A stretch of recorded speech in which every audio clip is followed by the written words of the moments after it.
How's it going, Gear Gremlin? We did the cutting Olympics last week. Every knife failed. Except? The Captain Jack knife thingy. This Spyderco Air?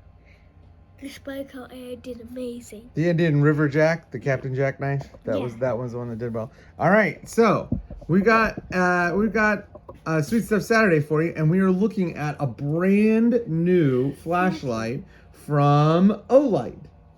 OLight makes pretty good flashlights, and they are a little different than what I like, but I recognize that a lot of people like them.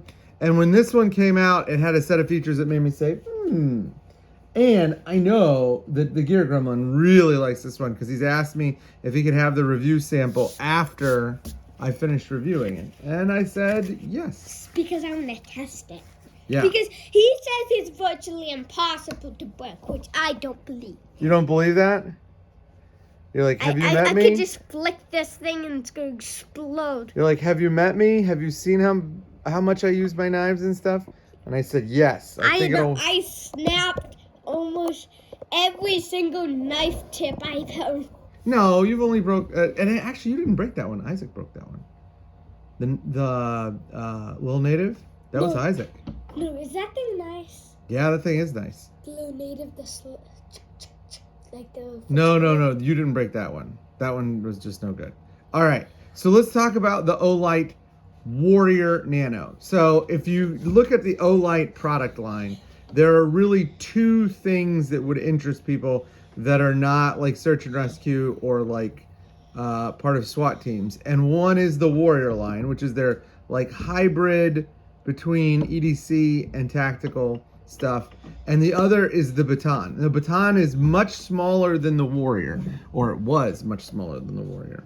And so what they've done here recently is they released the OLight Nano Warrior, or Warrior Nano, and it is sort of like a merge between the Warrior lineup and the Baton lineup. And what you get is you get this light.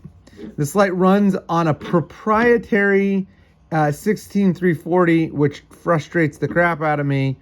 But you know, it's got the magnetic charging base. It's got a side switch with a power indicator on it. It outputs 1200 lumens. It's got this double reversible the reversible pocket clip. Although this one is gigantic. Gear Gremlin, do you like this one? Do you like this pocket clip? No, it's so big and I'm taking it off. Okay, yeah. So what I wanted to do is show you just how big it is compared to other lights, and then talk a little bit about its performance. So this is one of my favorite lights of all time. This is probably the best quote-unquote full-size flashlight available, although I think the La Lima Hoku Clicky is also in that discussion. This is the Boss 35 from Overready. This is actually a first run, and this one is in aluminum. And if you see, this is a pretty compact light. It's not as small as the CWF Peanut, but it's pretty small. And this light, the Warrior, is right there with it. The Baton is probably something like that big. And then there's a side switch Phoenix that runs on a 1CR 123A, and it's a little bit smaller, like that big. But if you want a light with a switch and not a twist, this is among the smallest you'll find. And this actually has two switches.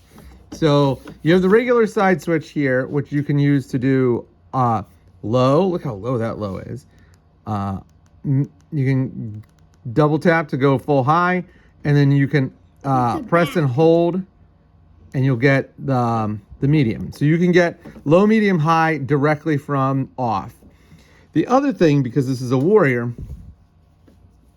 is that you can do what's called half full, or you can do full, and it's based on just this button alone. You never have to touch the side switch if you didn't want to. So you can do full, half full, or you can do momentary on, momentary half on. So you got a lot of options in this light because of these two switches. Quite frankly, I do not like side switch lights. They have a tendency to hot pocket, meaning they turn on in your pocket accidentally and they get real warm, and that's how you know they're on. You lose a lot of battery life that way, and sometimes it actually can hurt you. So like, not my favorite side switch. And one of the reasons why it was brought up next to the Zebra light is because I think the Zebra light is probably the best side switch light on the market. And let me show you why. So there's the Zebra light in profile. And what can you not see? You cannot see the switch. So even if you have something that lays right across it, let's see if I can, like right across, I'm pressing as hard as I can, it is not activating the switch at all. Whereas if you have the side switch on this OLight Warrior, it's almost ready to activate. If it's anything that has a little bit of give to it, like if it's the meaty part of your thigh, it will turn on. This switch is not anywhere near as recessed as this one. And because of the way that this switch is recessed, is shaped, it kind of is a funnel. It sort of forces you to the light. So if you want to turn it on, it'll come on. But I've never had the Zebra light hot pocket in my entire time carrying it. Have you ever had a hot pocket before? Yes, I had a really bad hot pocket with this one a couple days ago. What happened? It turned it on, and it was on for probably 45 minutes before I realized it was on, because it went from green to amber. The other thing is this light has an indicator, and you can see there it's in green because I charged it up. But if it's in green, I think it's like 100% down to 90%, and then 90% down to 10% is amber, and then 10% and below, and it'll go red. Last night on the night hike, this thing went red because Gear Gremlin was using it a lot. And then he switched over to the Beamy. Beamy is what he calls the CountyCom Mini Cosmos LEP. And that light is really fun to play with. It's beamy. It's not the most practical flashlight in the entire world. It is so practical. No, you cannot say anything about beamy. A couple other things that I want to point out about this light is that this light has, while it is bright, it does not have very good color rendering. Let's see if we can get a good demo of the color rendering. You can see here that like this light is much more warm and natural color.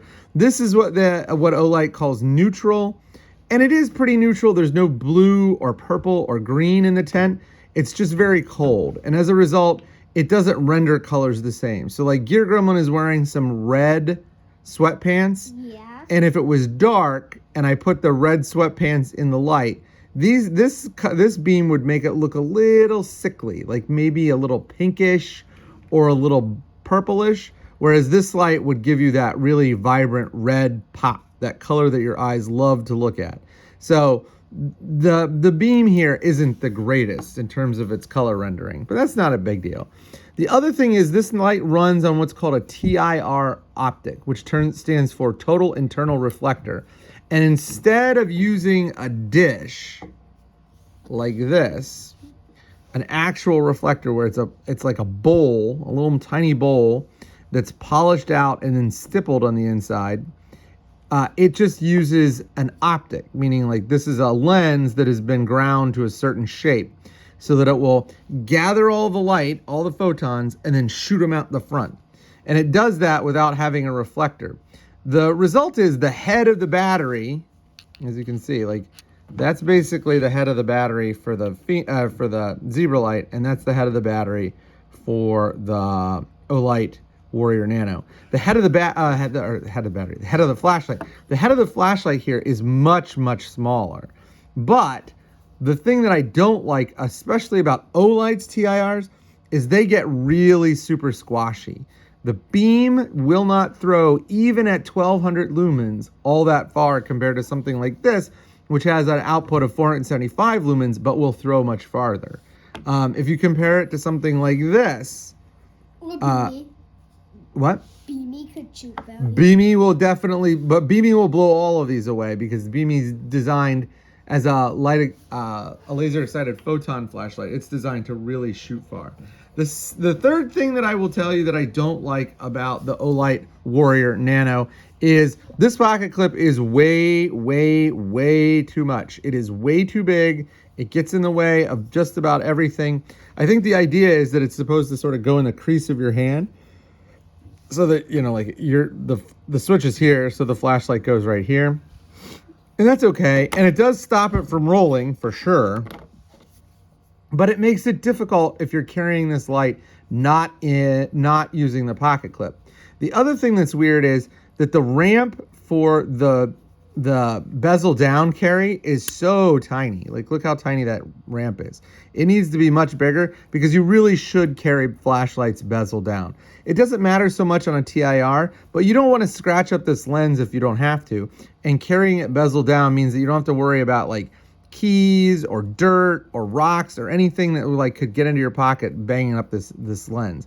And like I said, it doesn't matter so much on a TIR because the optic is what it is, but it's just, you know, it really should be bezel down. Yeah, you don't want to crack your lens because cracking your lens.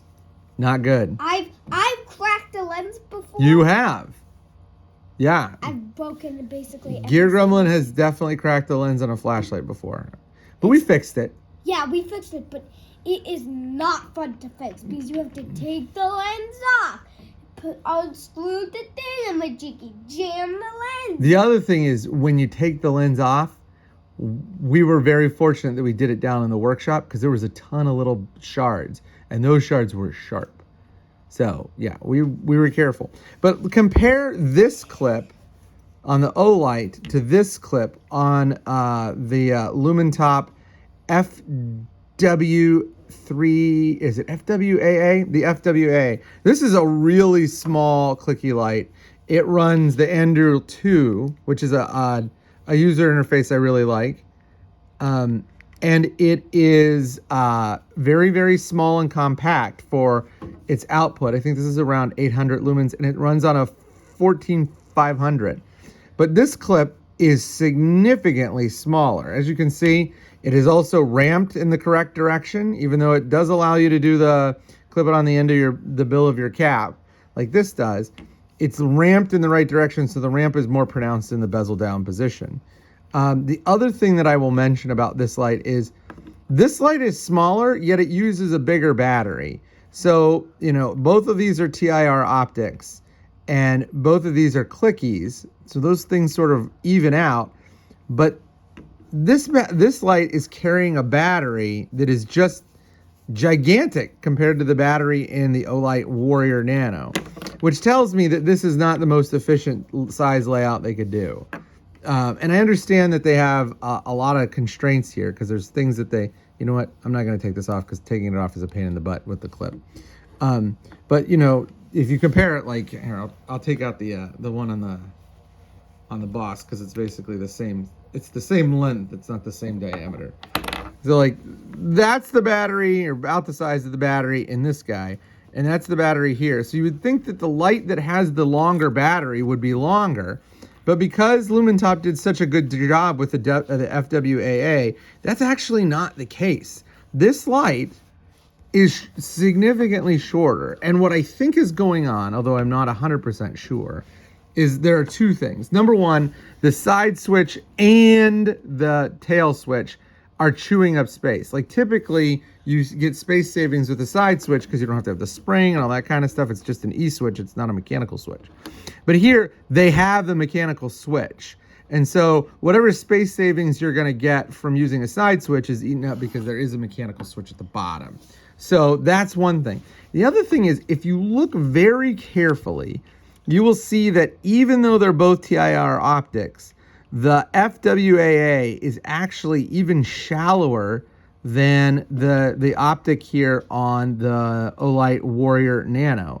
So you have a shorter E-switch on the back of this guy, which can shrink the size needed for the clicky, and you have the optic.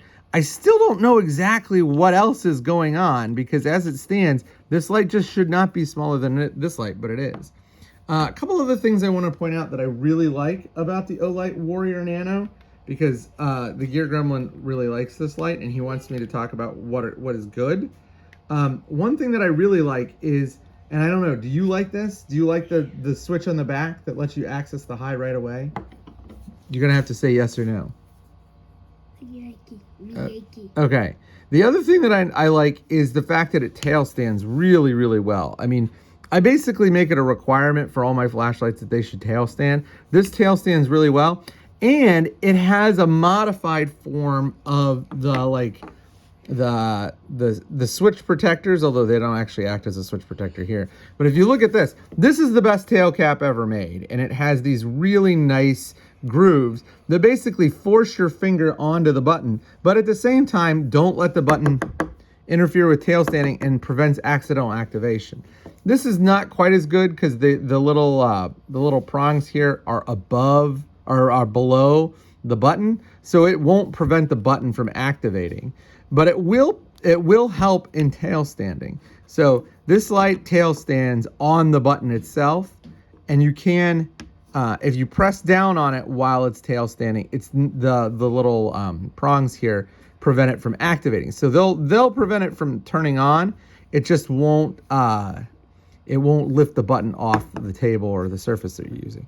So I like that design. The other thing I really like about this, and tell me what you think, Kid Grandma.